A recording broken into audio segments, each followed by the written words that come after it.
The Golden Dawn's most notorious member was a self-confessed Satanist, Aleister Crowley, who styled himself as the Beast. Few people realize that Aleister Crowley is not only the father of modern Satanism, but the father of modern culture as well, the wickedest man on earth. Crowley claimed that a demonic spirit he later identified as Satan himself dictated a book to him in 1904 called the Book of the Law. Under the heading The Law of Thelema, the Book of the Law declares, "This book lays down a simple code of conduct. Do what thou wilt shall be the whole of the law. Love is a law, love under will. There is no law beyond do what thou wilt."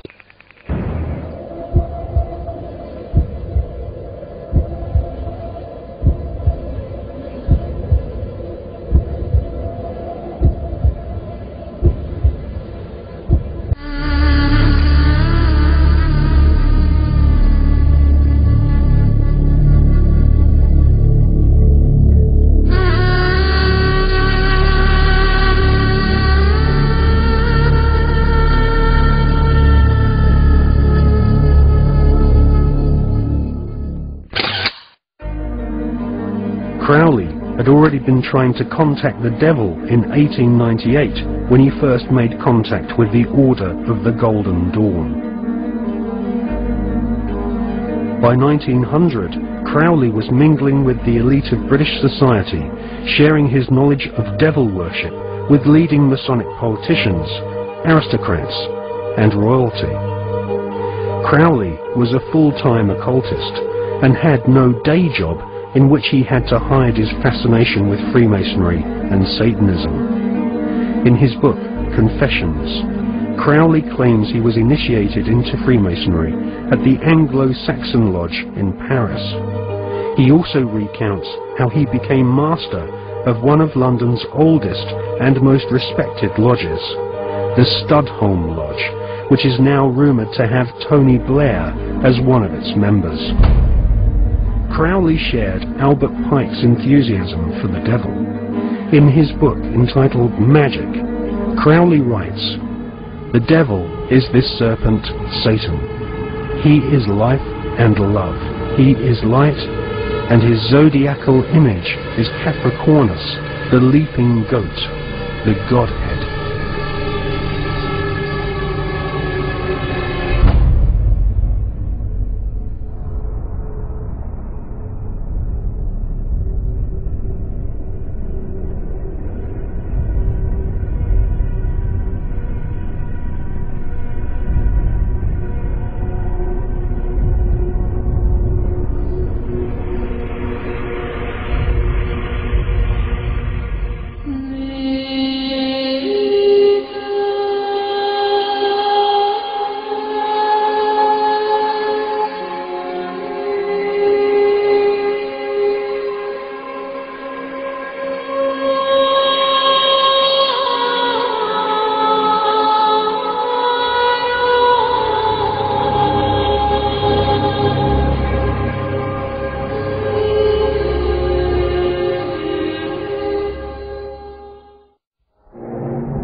Declare the lost of the demons, the kingdom is thine to inherit.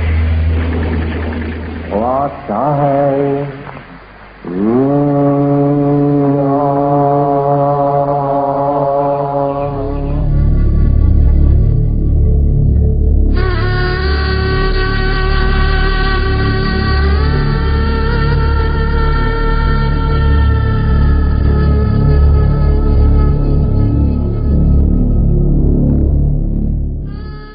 As we shall see, Crowley's do what thou wilt was really do what Satan or Crowley wilt. Crowley taught that one could become a genius in music through practicing his Satanism. He had hoped to get his disciples into influential positions in America to influence the masses. One such disciple was former Harvard professor turned drug guru Timothy Leary, the pagan demonic gods of the East who were also promoted by Aleister Crowley. We can see here that Timothy Leary is under a painting which bears the number of the Antichrist, 666, who is prophesied to rule the world until he's destroyed by Christ at Armageddon. On a PBS interview, Timothy Leary let his hair down and admitted that he was carrying on Satanist Aleister Crowley's work. Well, I've been an admirer of Aleister Crowley. I think that I'm carrying on much of the work that he started over 100 years ago, and I think the 60s themselves. You know, Crowley said he was in favor of finding your own self and do what thou wilt shall be the whole of the law under love. It was a very powerful statement. I'm sorry he isn't around now to appreciate the glories that he started. Do what thou wilt shall be the whole of the law. In the 1960s, this became do your own thing. As we have seen, this also incorporated the idea of the drug revolution, but Crowley did not stop there. He also called for a sexual revolution.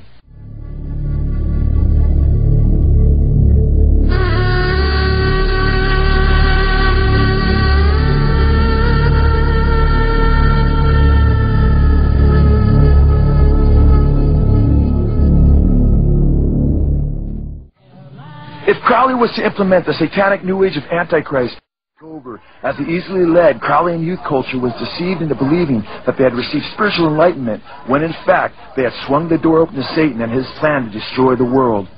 Satan had effectively slipped in his destructive teachings to undermine traditional moral values through the cloak of a supposed anti-materialistic peace movement. Crowley taught that his satanic doctrine should be cloaked under the lie of love, and he believed the youth would fall for it. Crowley taught that in order for the new eon of Antichrist to be established, he had to initiate the world into homosexuality. Crowley began by implementing many of his homosexual sex magic rituals into a secret order called the OTO.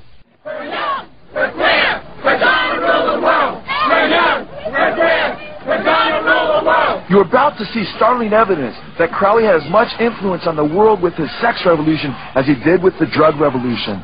Aleister Crowley knew that if he was to establish a new age of Antichrist, he would have to destroy God's design for family, consisting of men and women as husband and wife. Crowley therefore declared in his book Magic Without Tears that family was public enemy number one.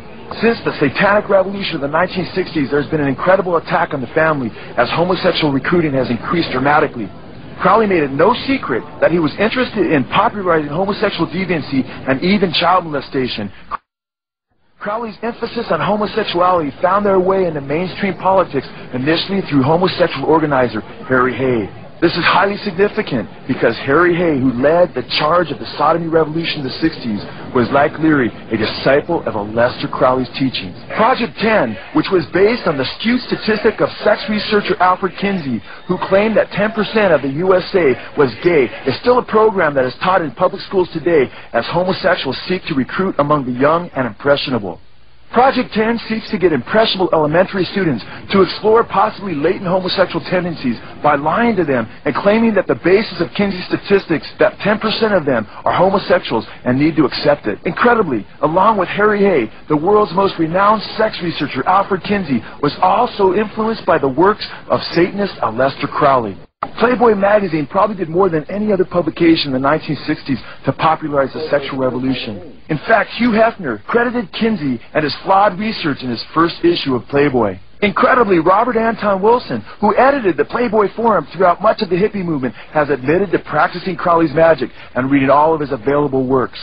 In the 1960s, homosexual youth was rallied to take to the streets. Not coincidentally, the founder of the modern homosexual movement, Crowleyan Satanist Harry Hay, was dubbed the oldest hippie of the 1960s.